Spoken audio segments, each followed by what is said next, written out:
Salut à tous, c'est Planck de la chaîne, bienvenue sur cette vidéo qui aujourd'hui va parler d'une problématique qui est assez récurrente chez à peu près nous tous, qui est cette idée à se dire que ça, alors que ce soit en hypnose, ça va fonctionner, ça va marcher, ça étant parfois la suggestion, l'opérateur, mon subconscient, mon inconscient, en fonction, mon supraconscient, etc. Ce ça va driver, orienter, diriger ma vie. Comme si moi je me mettais un peu en retrait et qu'il y avait des forces qui allaient rentrer en compte, on va dire mon subconscient, ou un ensemble d'orientations, d'événements qui vont influencer complètement le cours de ma vie sans que moi j'ai à agir, interagir, réagir par rapport à tout ça.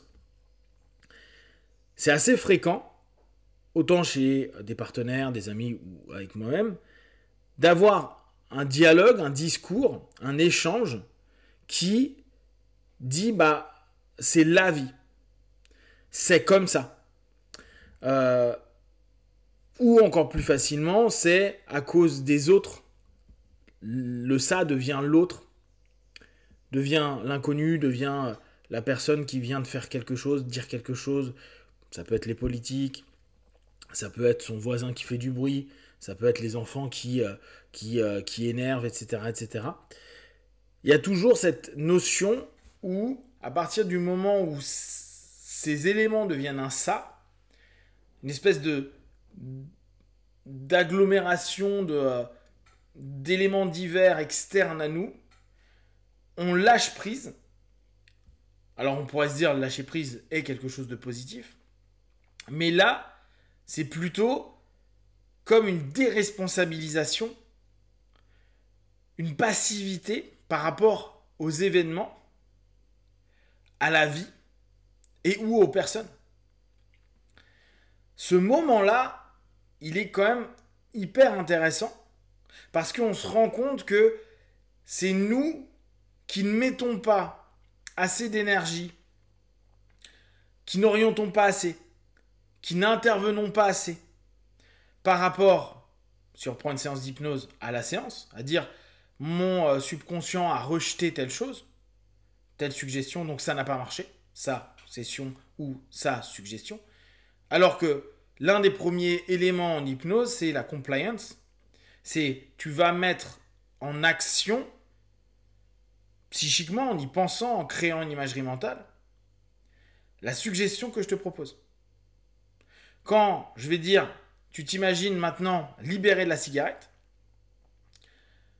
l'idée est vraiment que la personne à l'intérieur d'elle se dise, ok, moi, plus aucun paquet de clopes. Ok, moi, plus de briquets. Moi qui passe à côté d'un groupe de fumeurs et me dire, non, je suis tranquille, j'ai pas envie de clopes. Ça, c'est une série de pensées. Puis après, c'est se l'imposer à le ressentir, à le percevoir, à se dire, c'est vrai, ouais, je suis capable de me sentir bien sans prendre quoi que ce soit, sans avoir l'odeur de la clope, etc. Tout ça, c'est une construction. C'est un effort. Et on sait bien que les efforts et la responsabilité, c'est quelque chose d'assez difficile. Il est plus simple pour nous, et on le fait tous. On est des feignasses. L'être humain est feignant, le cerveau est feignant. On fait tout pour limiter les dépenses d'énergie. À ce moment-là, c'est facile de se dire, le monde, la vie, mon patron, les événements, les conséquences, j'y peux rien. Et là, c'est pas complètement vrai.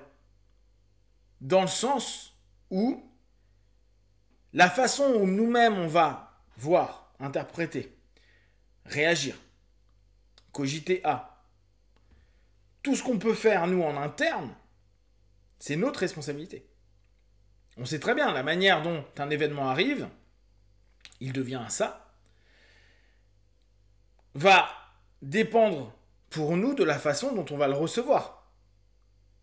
Ça ne veut pas dire qu'on est capable de rendre positif des choses qui sont négatives, ça j'y crois pas. Après, on peut se contorsionner le cerveau et y arriver, mais ça reste très énergivore. Par contre, la manière dont je vais réagir aux situations, à ce ça, la manière où moi-même je vais faire un effort de pensée, d'attitude, d'auto-dialogue, d'action, va conditionner donc la réponse à ce stimulus, ce ça n'étant pas à ce moment-là le rapport pulsionnel freudien, mais cet élément global, et je vais pouvoir avoir une interaction, une façon d'aborder les choses. Ce qui ne veut pas dire du tout que j'ai toute puissance sur le ça. On est souvent plutôt dans de l'amoindrissement de puissance, voire très très peu de puissance. Mais par rapport à cet événement, par rapport à la personne, par rapport aux différents éléments qui sont en train de se propager ou de se passer. Je ne peux pas influencer forcément les gens, si je suis en hypno, pendant mes sessions d'hypnose, si la personne elle n'est pas OK. Je ne peux pas modifier un ensemble d'éléments sociaux ou même structurels dans de l'amitié, de la famille, dans une société, une entreprise, etc. Par contre, je peux avoir, à minima, un pouvoir sur ma façon d'appréhender, d'agir et de réagir sur les choses. Donc, cet effort où je vais avoir un excès émotionnel parce qu'il se passe un événement qui est compliqué à gérer, l'émotion prend le dessus, et l'effort de se dire non, non, je sais que l'émotion est là, je dois la respecter, mais je ne vais pas me faire embarquer, absorber, bouffer par cet élément qui viendrait, ce coup-ci, d'un ça extérieur, un ça intérieur, qui va être, bah, c'est pas de ma faute, je suis trop émotionnel, je suis trop émotif, ça me touche trop, je suis plus capable de réfléchir. Vous savez, toutes les excuses qu'on peut se trouver, à place de se dire, bon, là, ça va être chaud, je sens que ça part en vrille, je sens que je suis en train de me déstructurer, et bah là, je mets un effort. Pour pas que le ça externe qui a touché le ça interne devienne une forme d'excuse à dire c'est trop, c'est ce ça. Je peux pas.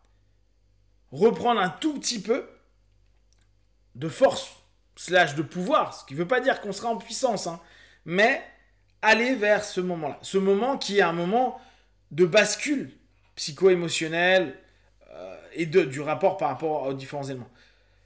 Ce moment, il est primordial et parfois il se passe en quelques secondes. On sent que d'un coup, on va se faire complètement bouffer.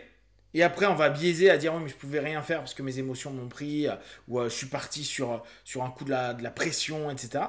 Alors que c'est le moment où on peut se dire ok, ça va peut-être pas être génial, mais je vais au moins tenter de repiloter un tout petit peu pour pas m'écraser pleine balle contre un mur, mais pour au moins juste abîmer un petit peu la carcasse et c'est tout.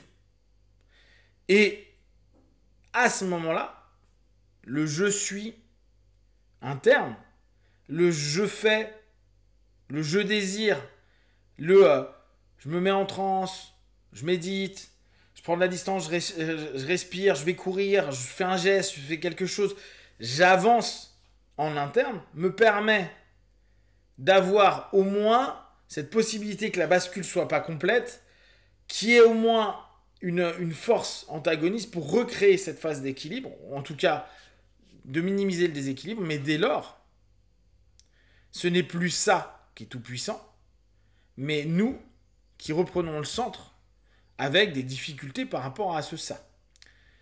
Ça ne permettra pas de trouver des excuses, on va se dire bah, j'ai fait au moins au mieux de ce que je peux. Et pas se dire ouais mais je ne pouvais rien ou c'est comme ça. Ce qui nous rend vraiment trop passif et après en colère de notre propre passivité ou en colère vis-à-vis des autres parce qu'en fait nous on n'a pas vraiment agi. Vous, comment vous réagissez avec votre ça interne et le ça externe? Est-ce que à chaque fois qu'il se passe quelque chose, vous jouez avec vos trans, vos suggestions, vos travail en interne, votre respiration, votre posture pour appréhender les choses, recevoir les choses, rediriger pour pas être trop impacté, pour pouvoir réagir, pour pouvoir dire les bonnes choses, pour pouvoir agir de la bonne façon, bonne étant toujours relative. Partagez, n'hésitez pas, comme d'habitude sur Facebook, YouTube, j'y répondrai le plus rapidement possible et comme d'habitude de tout ce que je propose, ne prenez que ce qui est bon et juste pour vous, testez, observez, analysez et concluez. Be one, ciao.